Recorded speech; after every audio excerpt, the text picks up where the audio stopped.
Good morning. Today is our final day of um, Black History, Black History Healing.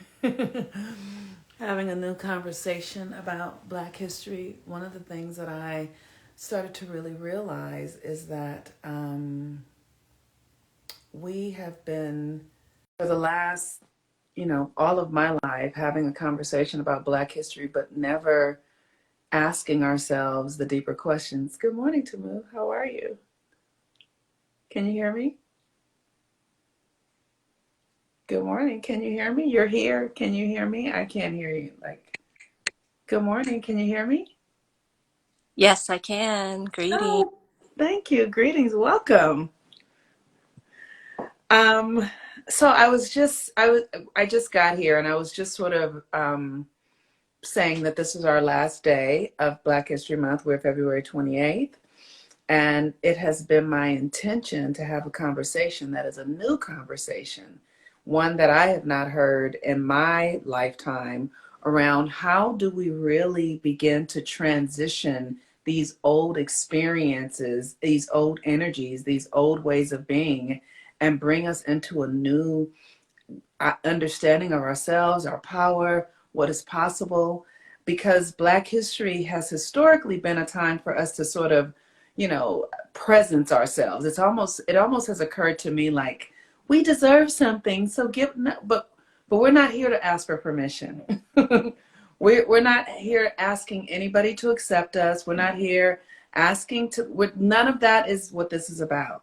We know who we are. We know the value we bring. We know the power we have, and we are simply just acknowledging the presence, the power, the existence of our energy and how we have built this country.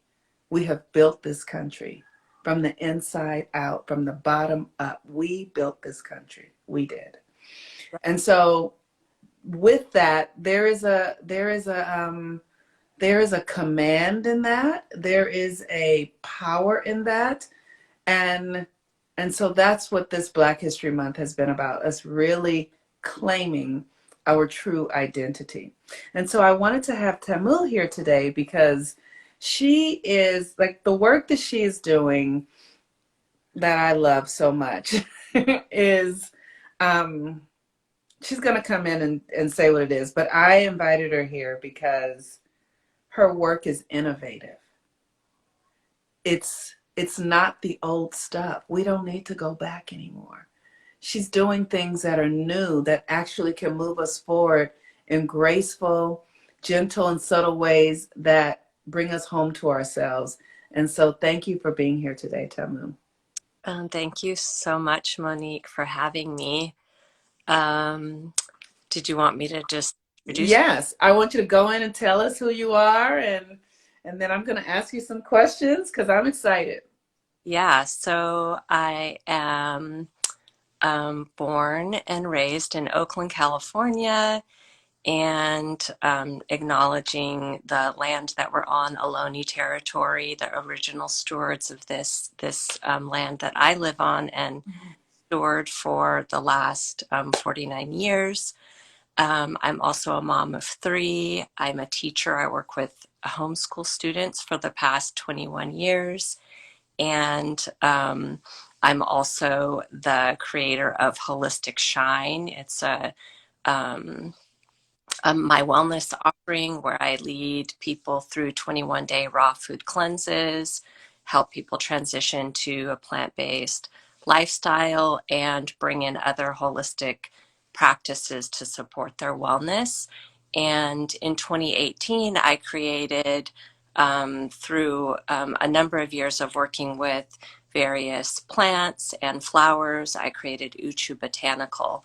And the main creations coming from Uchu Botanical are flower essences. And I know that Monique has recently become familiar with flower essences. So I know we're going to talk about that today. But I also wanted to say that these ideas are new and innovative to me. in my healing journey and to many people, but they're not new. You know, they're constantly um, being reinvented and resurging, but um, flower essences, working with plants to heal, are not new. New ways. So, yeah. Thank you. Thank you. I do appreciate that. And yes, it is what I mean when I say new. So I thank you for saying that so that I can just be really clear. Is that we're moving into a new age, and what we're doing is we're being invited to step out of the Western mindset, which is how we would heal ourselves by going to a doctor, asking a doctor, giving the doctor symptoms, and then the doctor would look at the symptoms and then give us some sort of diagnosis. We are inviting ourselves into having new ways of being where we are going back to nature, which is not new. You're totally right. But it might be new to those of us who are alive now because we have all been born in the dark ages where, like, I remember when I was young, my grandmother took me to the doctor. Many of us maybe weren't breastfed because there was an industry that said that it was better not to breastfeed your children and to give them formula. All these sort of old ways of being that have taken us away from our innate gifts, powers, connection to self and others in nature, those are becoming obsolete, and we're moving into what some people, I hear people saying, like, ancient practices for new folks, or for the new times. So again, thank you so much for being here. I really appreciate that. Yeah. And I love that the homeschooling. That's something that many of us are stepping into, though it's been around. But it's about having authority in our lives. And so, tell me about your journey into your own authority and your own power. Well, I would say, I mean, it's been ongoing, you know, being raised in the Bay Area by my parents who migrated from Texarkana, Arkansas as an interracial couple. Mhm. Um, that in itself kind of forged a new path. I always forget that my parents are Southerners, but they both came from the Baptist church, um, in two different neighborhoods, but they were born and raised in a Baptist church and um, raised in the South in Texarkana, Arkansas, and then they migrated here to California to escape some intense racism for their union. Actually, life death threats, on my dad's life for coming together with my mom. So my parents came here and kind of birthed a new life for us. And Mhm. a lot of it, at least with my mom, was centered around spending time in nature. Like I said, she grew up in the Baptist church. And when she birthed my sister and I, nature became our church. So we would go out on road trips, 1 day excursions. I live in one of the most beautiful places, I believe, on the planet because we can access the redwood forests and the oceans from, within a 30-minute drive potentially, Mhm. and all of these other amazing places, natural springs, hot springs, and things like that. So I believe the journey, in a sense, began there, but Mhm. it wasn't until I um, graduated college and came back to Oakland from Santa Cruz, where I was um, going to college, that I met my two older children's father, who introduced me to a vegan lifestyle as well as to the 5% Nation of Gods and Earths, which was about kind of creating this our life ways in taking care of our children, taking authority over our lives and taking care of our children, possibly birthing our babies at home. I had two of my three children at home, um, you know, taking authority over our health and wellness by treating ourselves in our home with herbs and with a mostly plant-based diet. So it's really started there, and I started to explore how food impacted, our wellness, especially in the Black community with so many diseases that could potentially be reversed or supported through transition of the diet, and when people go to the doctor, the doctor's not sitting down and telling you about, herbal medicine, and definitely, even as sad as it is, the impact of the diet, the daily choices that you make around food, to help support and stress. And of course, I've learned Mm-hmm. time, stress, emotional patterns, generational trauma. Mm-hmm. Those things have emerged, but it mostly for me started with a plant-based diet and realizing that I can take authority over my own health through that. Yes. That is, thank you for saying that. Just as hearing you say when you go to the doctors, they don't often ask about what you're eating, right? It's profound. I remember once going to the doctor and they were saying my cholesterol was a little high. And he never asked what I was eating, not one time. And just said, okay, if you don't get it down by the next time you come back, we're going to put you on medication. That was it. Yeah, yeah, And I took it upon myself to do the research. And at that time, I remember at that time, I decided to stop eating white food. So I stopped eating bread. I just stopped eating carbohydrates. And my cholesterol dropped 50 points. wow, yes. Isn't that something? It's amazing. Um, and so thank you for that. So what would you say, like, as you are a woman, do you identify yourself as Black or African American? What is your language? I do. I identify as a Black woman, Okay. and through um, there was a time where and a mixed woman and a Hmm. biracial Hmm. times. When I was in college, I became part of a group called Students of Mixed Heritage, which was a group that was created on campus to support folks who had mixed identities coming from two or three or four different cultures, races, potentially traditions that they grew up. So, but I identify as a Black woman in this country. That is what I am, and Yes. and the way that I am perceived and potentially treated, at times is as a Black woman. Um, but more recently, I have been going on a journey to uncover my ancestry in its full um, capacity. So Yeah. my ancestry and my African ancestry, um, is it's important for me to acknowledge that and also figure out where I come from.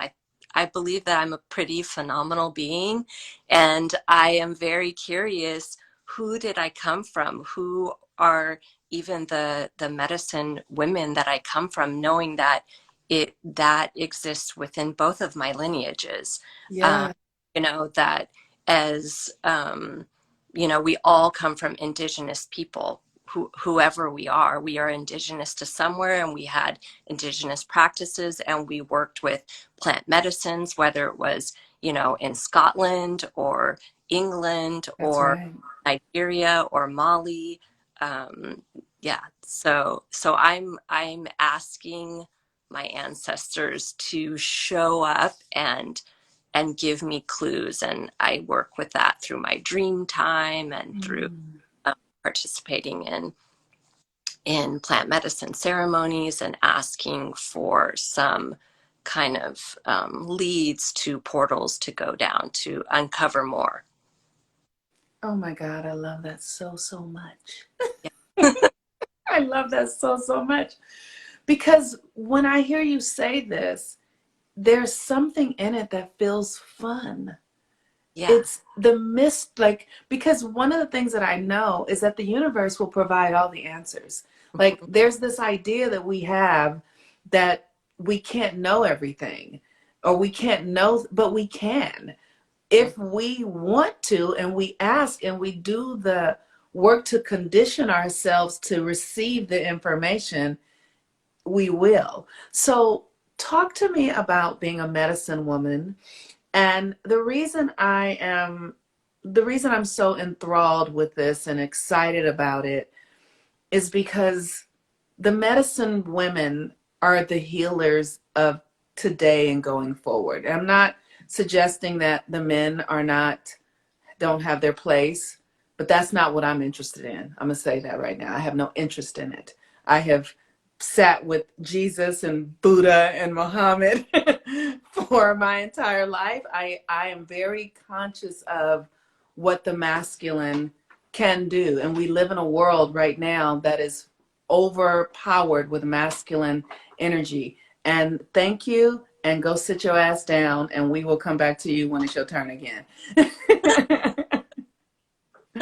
And I'm grateful at the same time being funny. But so please, like, tell me about this medicine woman experience and how it is impacting your relationship to healing, and not just for yourself, but for your family and your community. Well, first I'll say I do not call myself a medicine woman. Other people do that title, Yes. and But you make medicine yeah, because I have it right here. and yes, I would say I'm a medicine woman in the making, and yes, I have my essence here to with. Um, and and also I do want to acknowledge, yes, the rise of the divine feminine, and Yeah. go back to one elder that I continue to learn from. Her name is Patricia McCabe. She's a Dene elder. Um, and she shares that men are the wakers of the dreaming egg. So women have the intuition and birth the vision, and then the men support the women in bringing that vision forward. So I just want to acknowledge that men do have a role, um, but giving space, even in my own partnership, like, can you give me space to be the visionary, to be Yes. um, the healer, to hone my skills and my craft, and please support me in that, as is my constant prayer, that I'm asking for. Yes. But yes, so working, I don't remember your question, but Just this medicine, like, yeah. what is this work with medicine? How is it impacting you individually, your family, and your community? Well, there's many layers of that, but I will say that I really dove into working with plants and herbal medicine specifically, and making remedies in my house, tea infusions, herbal infusions, healing salves when I Mhm. became, as I stepped into motherhood. And it really was about healing in my household, having, as Queen Afua says, the kitchen healing laboratory, the kitchen being the space where you have all the things you need to heal yourself and your family. So that's where it started. And then it became, through my walk with that, started to inspire community to shift and to use um, herbal medicines, and um, shift the diet to, food as, use food as medicine, because we make Mhm. these choices throughout the day about what we eat. Um, Food is our medicine. It's very much our first line of defense for keeping our immunity strong, and also healing various things. But I will share that was it 2015, I came into working with in plant medicine ceremonies with ayahuasca. And Mhm. that for me is has been an amazing tool to um, or practice or to deepen my connection to plants and to really deepen my connection to myself and stepping forward as a mother. I remember my very first ceremony just dove into how to step forward as a mother and my older children who had lost their father, and Mhm. um, support them in their healing and have more compassion for the process that they needed to go through. More specifically, my daughter, and her healing process looked different from her brothers. So Mhm. um, yeah, and pretty much every ceremony moving forward has really informed my life as a parent and Mhm.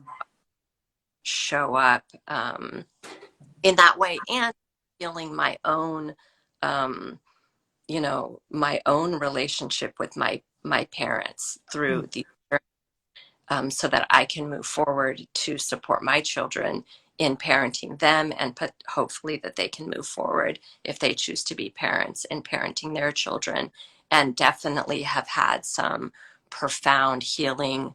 um, I had the opportunity to sit with my older children who are both adults. We all chose to come together and sit in this way, and I could feel our ancestors um, being supported through the healing work that we were doing. So knowing that the generational trauma can stop with me and us, and it can actually go back generations to support the healing of our lineage through us. Yeah. So that's been amazing, um, an amazing journey that Mhm. it continues to unfold. It's never done. That's beautiful. I love your like you're very gracious. I really like there is a graciousness and a sweetness that is a part of your essence, and I really appreciate it. I don't you don't have cynicism. I don't detect that in you. I'm not a lot of it. I mean, everybody has a little bit of everything, right? But you certainly have you know, the medicine will work that kind of stuff out of you. Yeah. Well, It'll Tamu means sweet in Swahili, and it's my middle name to me, at birth by my parents. And yes.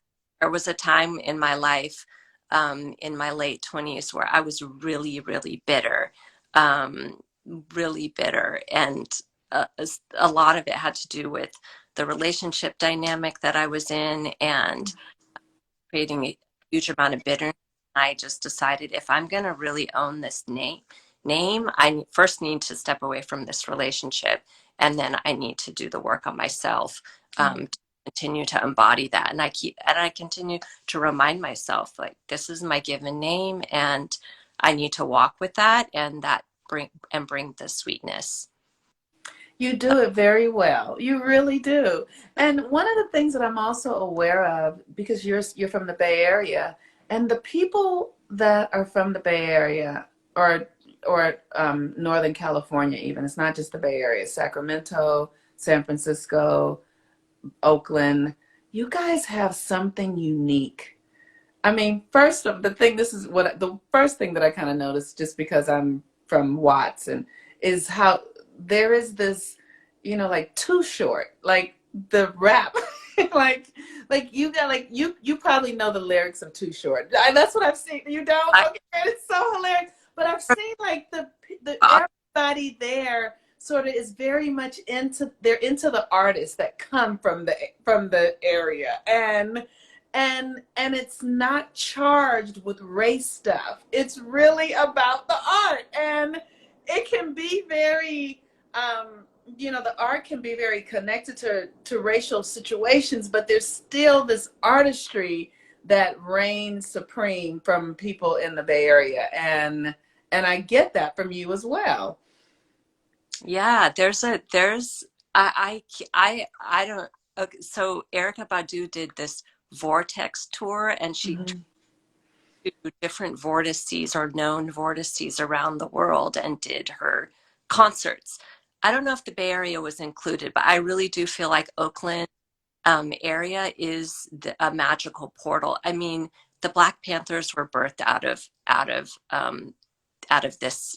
Oakland, California. Yes.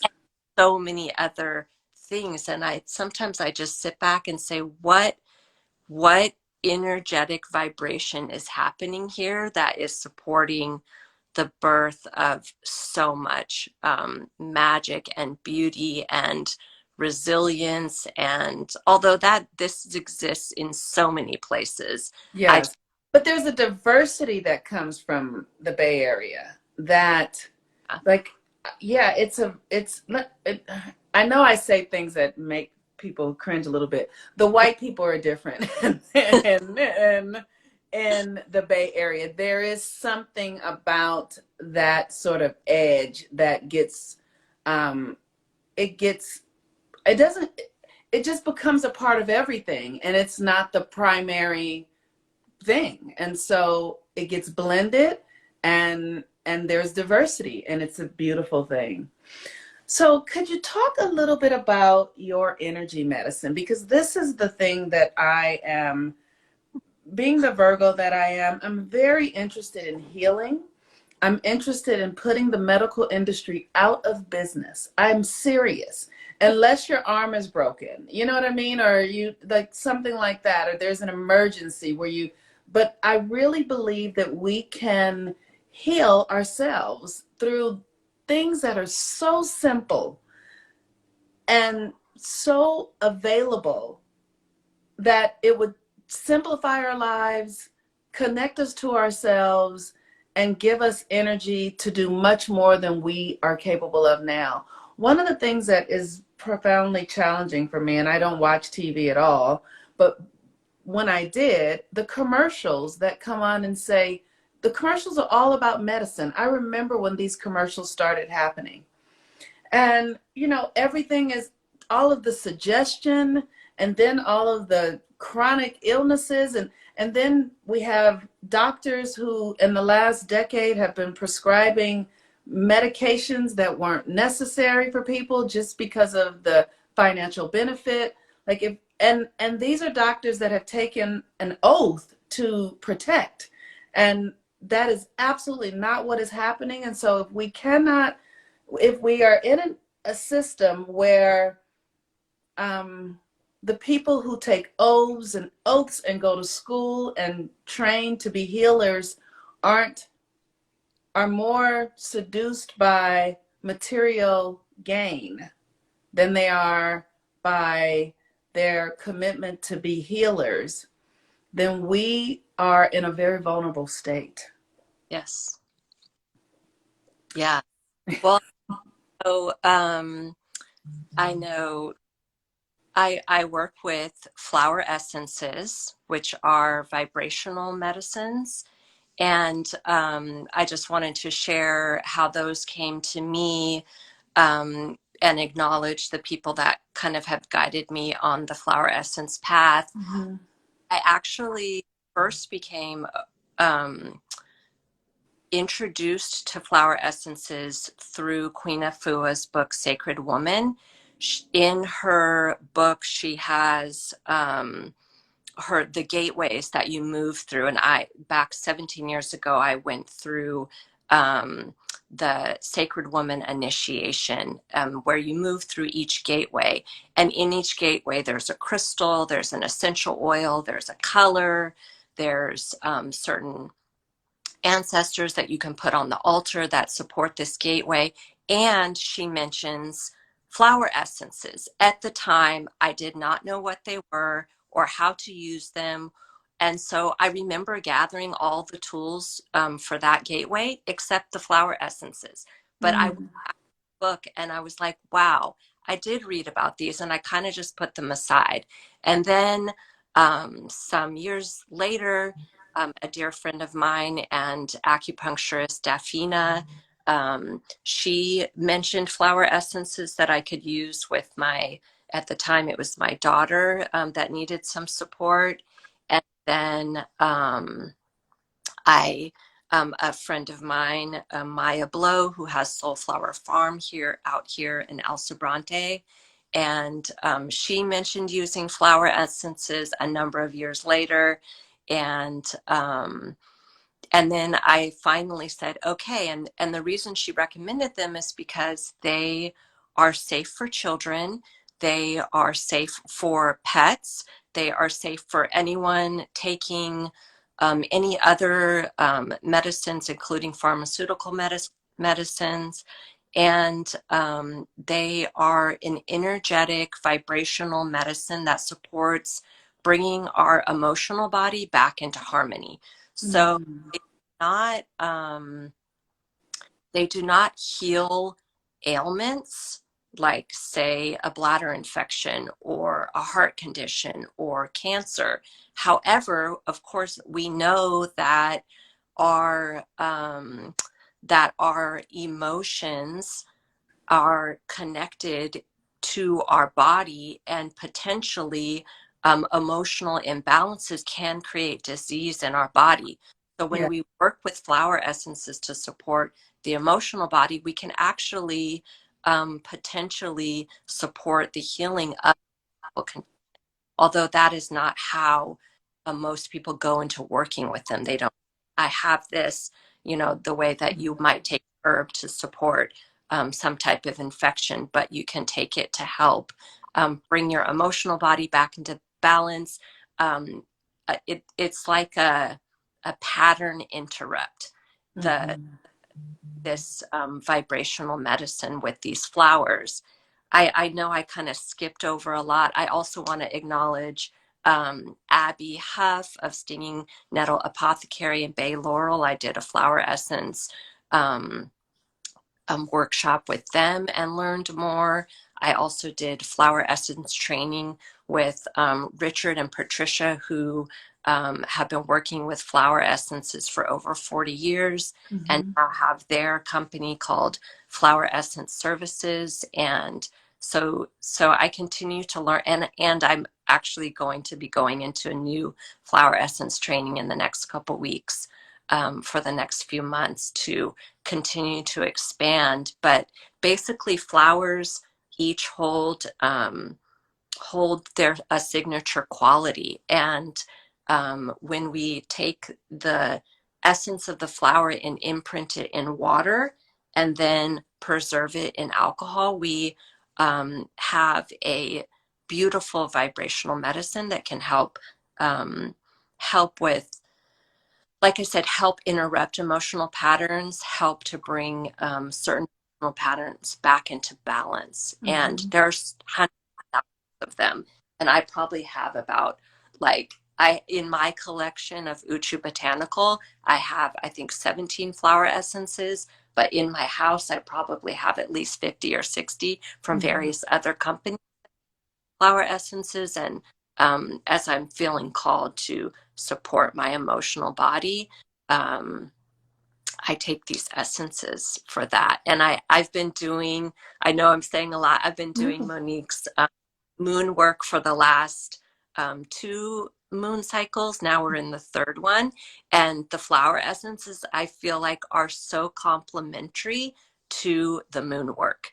Um, and I'm finding myself like synchronizing certain essences, start to ask for me to take them as we move through various astrological signs through the moons. And this is something I've never actually thought of, the alignment with the astrology. So thank you for that. Yes. Yes. Yeah, that's Because the astrology and the body connect, yeah. and the flowers, everything is connected, everything is one thing. So the more we can align ourselves energetically, inside, emotionally, and then to connect to something that is external, that has the same energetic, we really move into alignment. Oh my goodness. So Share with me what some of the results have been for you. Like, where was something that was going on in your life and you used a flower essence for it rather than going to the doctor or, whatever. Not to, and I, okay, I realize that I'm really out to get the medical industry. I just, so I want to be gentle with myself about that because everything has its value and its place. So I really want to say that everything has its value and its place. The reason I'm so passionate about it is because we're moving into a new age. And so it's not my intention to make it be the villain, even though it occurs as that way. But it is my intention to sound the alarm to say that there's something else. Yes. Okay.